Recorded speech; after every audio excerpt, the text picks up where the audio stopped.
Salut à vous. Voilà, ça sera une vidéo sur Didier Raoult. Je vais vous retransmettre une interview qu'il a donnée très récemment. Oui, il a quelques bombes à retardement à envoyer. Il faut dire que le vent tourne et la vérité commence à sortir, hein. Donc là, effectivement, il nous explique que lui n'a jamais fait d'essai sauvage. C'est vrai, lui, il a fait la méthode du docteur Rieu, qui était le héros du roman d'Albert Camus, La peste. Et le docteur Rieu voulait soigner à tout prix les patients. Didier Raoult fait pareil. D'ailleurs, Didier Raoult est un inconditionnel d'Albert Camus. Alors, en fait, lui, il n'a pas fait d'essai sauvage. Parce que le seul essai sauvage qui a existé, c'est celui qui a consisté à vacciner de force la population planétaire. C'est-à-dire que les humains ont tous servi de cobayes, alors que ce vaccin n'était pas encore un vaccin, c'était une étude encore, hein, en troisième phase, qui n'était pas encore en phase terminale. En fait, Didier Raoult est victime d'un truc, c'est que la France est un pays qui déteste l'excellence. La France admire les excellents une fois qu'ils sont morts, une fois qu'ils sont au Panthéon. Et quand ils sont en vie, ils les fusillent. Et ils préfèrent gober la pseudo-science des médiocres. Et comme disait Victor Hugo, il avait sorti cette phrase qui résume tout, c'est un alexandrin. Les nains sapent sans bruit le travail des géants. Voilà.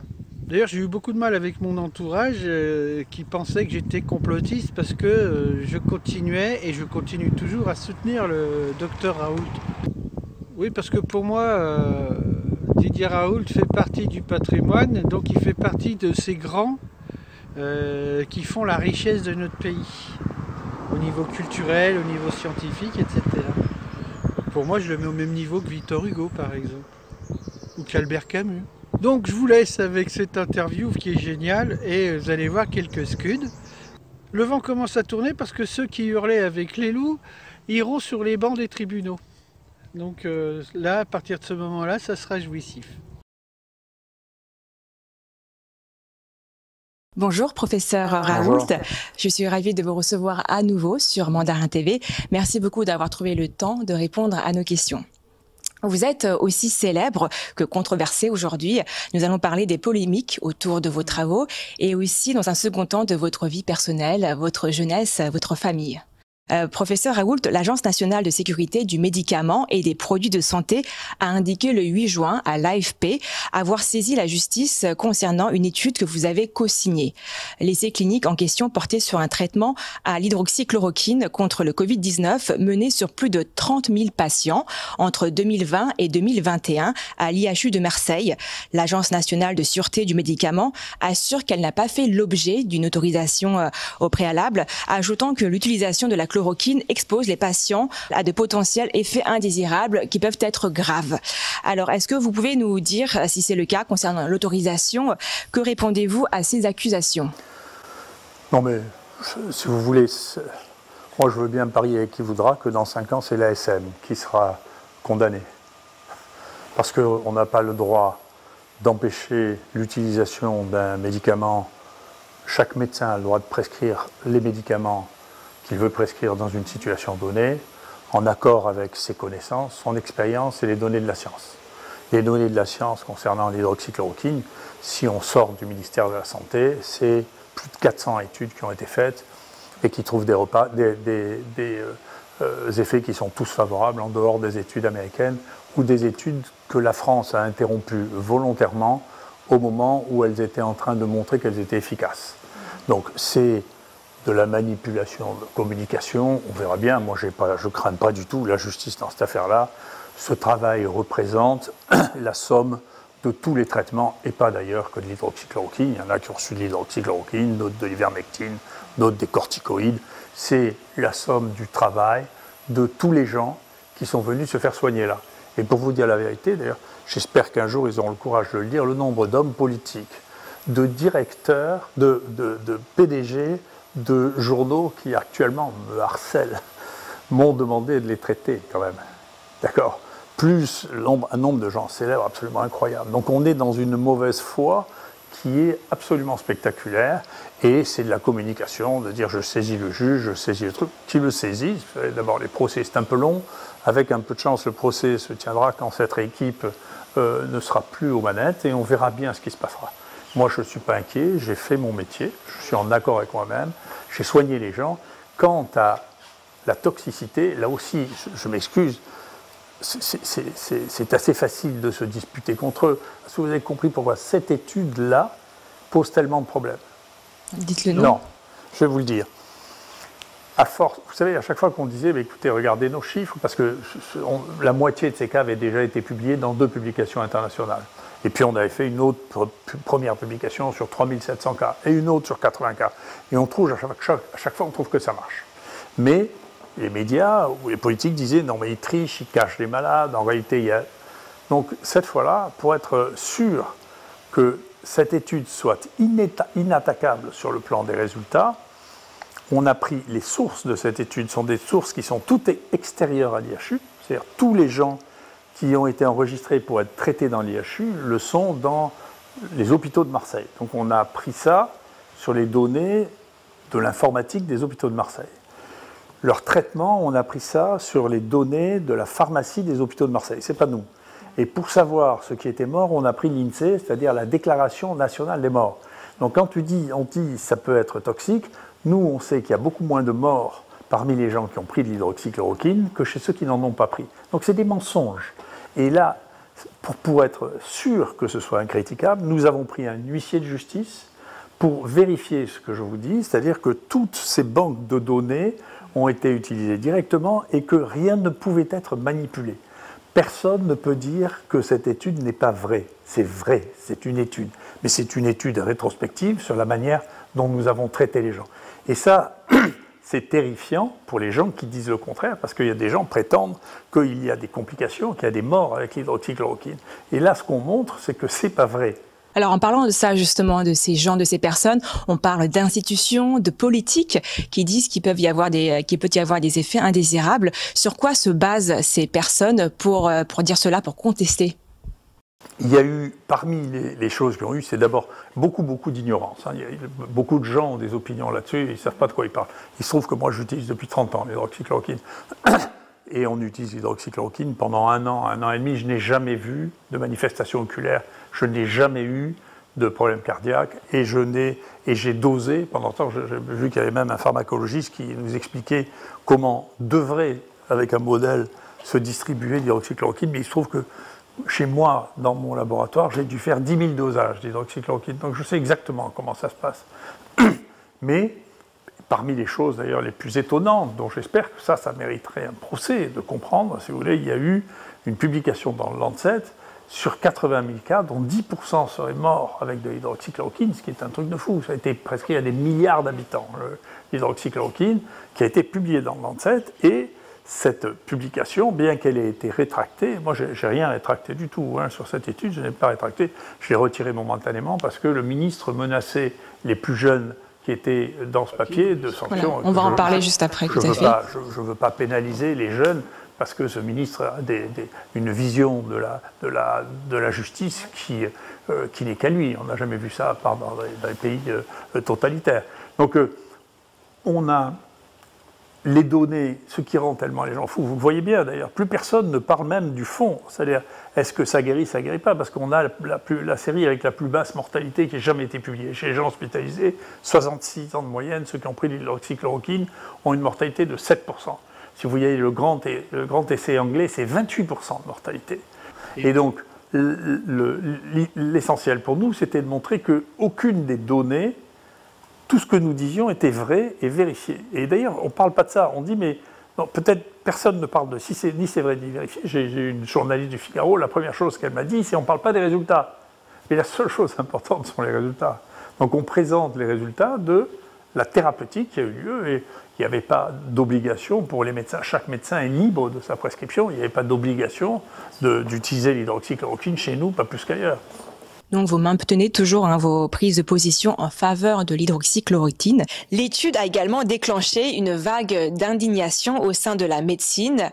Dans une tribune publiée le 28 mai dans Le Monde, 16 organisations savantes l'ont qualifié d'essai thérapeutique sauvage avant de réclamer des sanctions.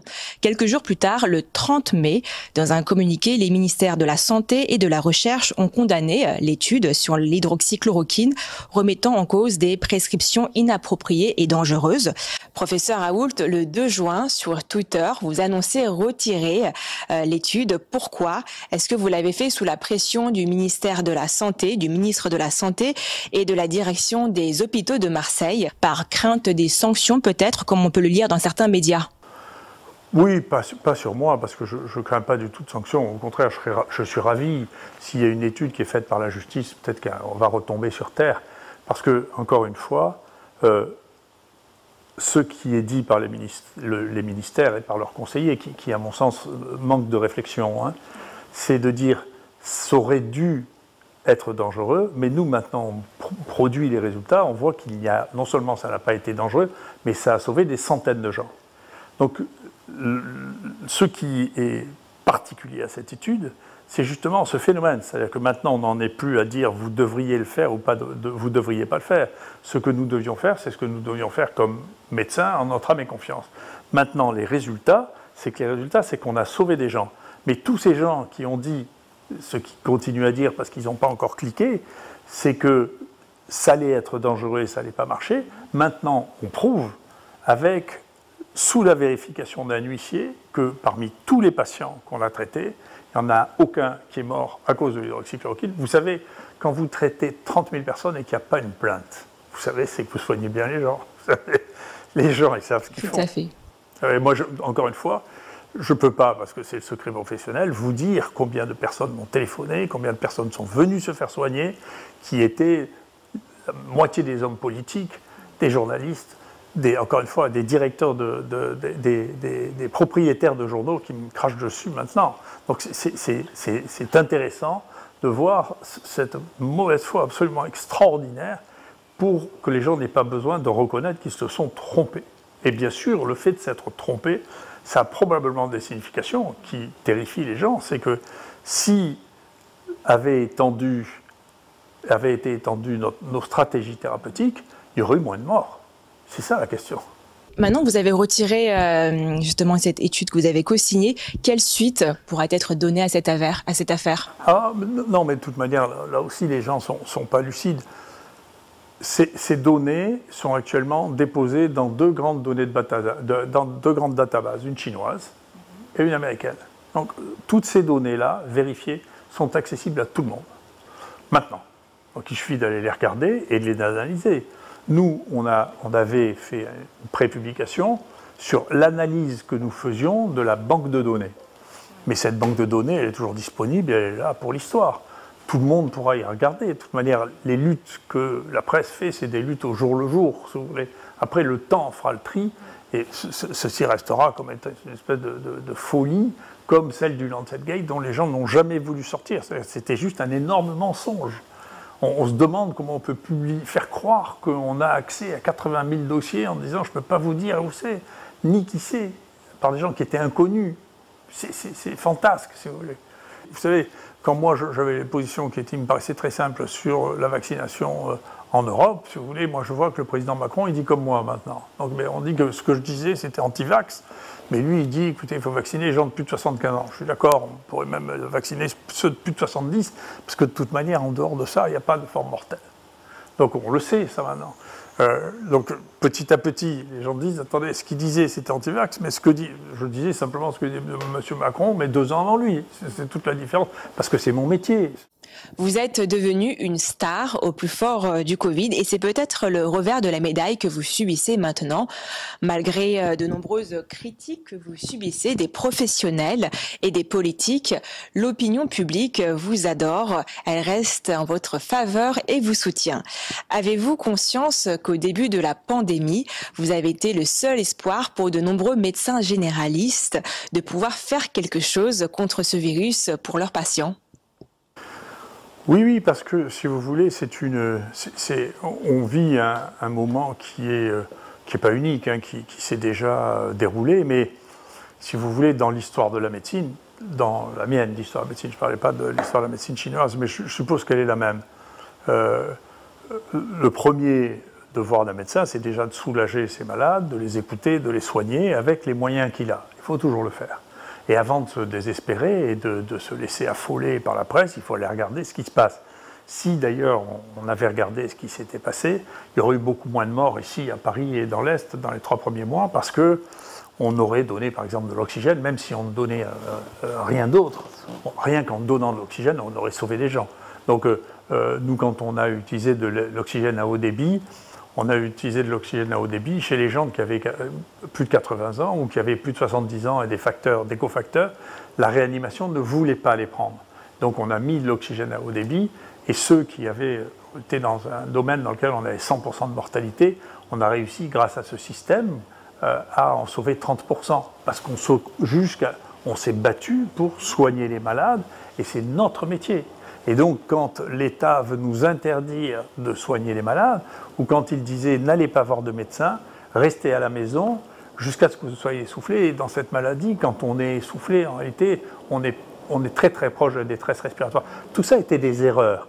Et donc, si vous croyez que c'est facile de faire reconnaître aux gens qui étaient aux manettes, plus les gens qui connaissaient rien à cette maladie, qui n'avaient même pas vu un de ces malades aller sur les plateaux télé dire ce qu'il fallait faire, qui était l'inverse de ce qu'on a toujours fait dans la médecine depuis l'histoire de l'humanité, ça pose un problème. Vous ne pouvez pas penser qu'ils vont être contents.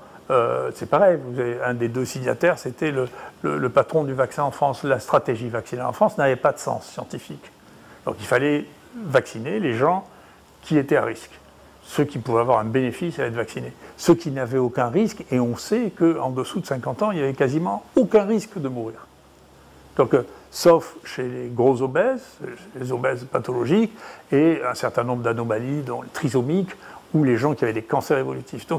Et donc, on a des travaux, les mêmes que nous, on a dans ce travail, qui montrent qu'avant 50 ans, écoutez, ceux qui meurent avant 50 ans sont des gens qui ont des associations de pathologies très importantes. Au moment d'une épidémie où il y a peut-être, je sais pas, 10 à 20% des gens qui sont infectés, ça veut dire qu'il va y avoir un mort pour 200 000 personnes. Et donc, pour que vous prouviez qu'un vaccin est efficace, et plus efficace que la maladie naturelle, quand vous avez un mort pour 200 000 personnes, vous ne pouvez pas faire une évaluation d'un vaccin en 3 mois, c'est impossible. Ce virus, ça n'est pas le SARS, ça n'est pas le MERS, c'est un autre virus, c'est un virus qui mute à une vitesse incroyable, et qui continue à s'adapter, et qui continue à circuler. Et il n'y a pas un endroit au monde où on a éradiqué le coronavirus. Ça n'est pas arrivé. Vous savez, la moitié des morts en France de coronavirus avaient plus de 85 ans. Donc si vous avez plus de 85 ans, n'importe quelle infection respiratoire est susceptible de vous tuer. Le problème, c'est qu'on a fait croire que c'était une maladie qui allait tuer tout le monde, ce qui n'était pas vrai. D'accord ? Donc, ça, c'était pas vrai. C'était une folie de terreur. 2, il fallait commencer par étudier la maladie pour savoir comment la prendre en charge. Il n'y avait pas que les antiviraux, il y avait l'oxygène, il y avait les anticoagulants, les gens qui sont morts parce qu'ils faisaient des thromboses. Il fallait examiner les malades, et ensuite de ça, il fallait les tester pour savoir s'ils étaient malades ou pas. Vous vous rendez compte que l'étude qui fait référence, l'étude anglaise, il y a 12% des malades pour lesquels on n'avait même pas fait un test PCR. On ne sait même pas ce qu'ils avaient comme maladie. C'est devenu l'étude de référence mondiale. Mais c'est des clowns. Actuellement, cette épidémie, elle a montré que le fond scientifique, notre fond scientifique, ça n'a pas été le cas en Chine, ils étaient tous testés. Et en Chine, ils étaient le même principe que moi, ils disaient on ne donne pas de placebo parce que ça n'est pas dans notre culture, on donne toujours un traitement. D'accord ? Ce que moi je fais, je trouve ça naturel. D'accord ? Mais là, ont été inclus dans les 2 plus grandes séries des gens dont le médecin disait je crois, ou le malade croit qu'il a un Covid. Vous vous rendez compte ? Là, dans le 21e siècle, il n'y avait même pas un test diagnostique pour dire que c'était ça. Et c'est ça qu'on oppose en disant, vous savez, c'est ça la vérité. C'est inouï de bêtises. Et dans votre autobiographie, Dr Raoult, vous vous attaquez aussi au lobby de l'industrie pharmaceutique. Vous parlez de Big Pharma. Est-ce que vous pouvez nous en dire plus ? Si vous voulez, je ne m'attaque pas au lobby de l'industrie pharmaceutique. Je sais que les industriels qui vendent des produits, il faut les surveiller comme le lait sur le feu, parce que quand vous gagnez des sommes pareilles, la tentative de corruption est colossale. Et il y a une disproportion entre la puissance financière de ces instituts, mais c'est vrai pour l'industrie pharmaceutique, comme c'est vrai pour l'automobile, comme c'est vrai pour l'essence, comme c'est vrai pour les marchandises, c'est la corruption. Vous le savez, si vous suivez ce qui se passe en Chine, vous savez très bien que quand la Chine a commencé à ouvrir ses frontières pour les produits pharmaceutiques, une des premières choses qu'elle a fait, c'est condamner par corruption AstraZeneca, Pfizer, qui ont été condamnés en Chine. Comme ils sont condamnés aux États-Unis, ils ne sont pas très souvent condamnés en France, ou jamais, mais parce que la France accepte un état de corruption qui ne fait pas partie. Il faut faire attention, parce que souvent on va donner des leçons en Afrique ou au reste du monde en disant vous êtes corrompus, mais non, non. Nous, maintenant, on a la trace de la corruption de ça, c'est-à-dire que la proportion de médecins universitaires, et on a calculé, par exemple, pour les sociétés savantes, toutes ces sociétés savantes sont nourries par l'industrie pharmaceutique. On a calculé que ces sociétés savantes avaient reçu 37 millions d'euros ces dernières années de l'industrie pharmaceutique. Donc, quelle est leur légitimité, ensuite, à poser des questions pour accuser les gens qui ne font pas appel à l'industrie pharmaceutique? C'est un vrai problème. Le conflit d'intérêts, c'est une vraie chose.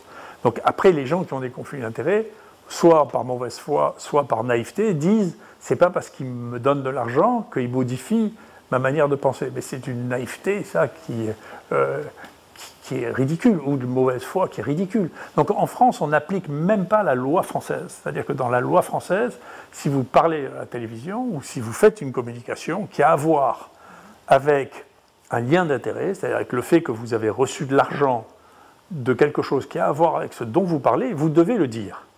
Et on commence, il y a eu les deux premières, mais ça continuera, on commence à avoir des condamnations pour ça. Et c'est une loi que je connais très bien, parce que c'est un ami à moi qui l'a écrite. Malheureusement, ça fait des années que cette loi existe et qu'elle n'est pas appliquée. Un jour, il faudra bien appliquer cette loi, qui est que quand on a reçu 100 000 euros d'un industriel de l'industrie pharmaceutique, on n'a pas le droit d'en parler sans dire, écoutez, j'ai un conflit d'intérêts parce que je suis lié à eux. Vous voyez, c'est un élément essentiel de base. Donc, de dire que l'industrie pharmaceutique est susceptible de corrompre les gens, c'est pas de l'imagination. Il y a aux États-Unis, il y a au moins 4 ou 5 industries pharmaceutiques qui sont pénalisées de plusieurs millions de dollars tous les ans. Pour ça, pour ce qu'ils appellent briberie, c'est-à-dire pour avoir acheté des trucs. Vous savez, le plus grand scandale américain, mais il y en a eu quelques-uns, c'est celui de l'Oxycontin avec la morphine, si vous voulez, où ils estiment qu'il y a eu 500 000 morts à cause du fait que les gens ont dit que l'Oxycontin était de la morphine non addictive, ce qui est un truc de fou. On ne peut pas croire une chose pareille. La morphine, c'est addictif, bien sûr. Et donc, si pour toutes les douleurs, vous commencez à donner de la morphine, vous transformez une nation en droguée. Donc ça, c'est l'industrie pharmaceutique. Le Vioxx, 60 000 morts. Il n'y a personne qui est allé en prison. On sait bien que les données étaient cachées. Les données d'analyse qui avaient été faites et dirigées par l'industrie pharmaceutique, ils cachaient les données. Donc c'est quand même pas un mystère de savoir que quand les enjeux financiers... Vous avez une idée de ce que ça a été en 2021, le chiffre d'affaires de Pfizer? 81 milliards de dollars. C'est plus que la moitié des nations du monde. Donc vous ne pouvez pas dire, il faut prendre vis-à-vis de ça des mesures qui soient des mesures à la hauteur des enjeux. Regardez, plutôt que de parler de dire que ce que j'ai fait c'est un essai sauvage alors que c'est juste du traitement, regardez ce qui s'est passé à la Commission européenne pour les achats de vaccins de Pfizer. 50 milliards, personne n'a assisté à la négociation, personne ne sait ce qui s'est passé, et quand on lui demande, elle ne veut même pas le traduire. Donc, enfin, moi je ne veux pas dire qu'elle est corrompue, on le verra bien, mais quand vous êtes capable de signer 51 milliards sans avoir montré à personne comment vous avez négocié ni pourquoi vous l'avez fait, ça pose un problème de réellement, attendez, les enjeux financiers sont beaucoup trop importants, ceci devrait être public, enregistré, et pouvoir être sorti sur demande à la justice en disant voilà ce qui s'est passé. Donc il y a une vraie complexité de l'ère de l'immense puissance financière qui est en face, et il faut trouver les moyens d'essayer de contrôler ça à l'aide de l'application des lois et à l'aide de moyens qui soient à la hauteur du danger de manipulation.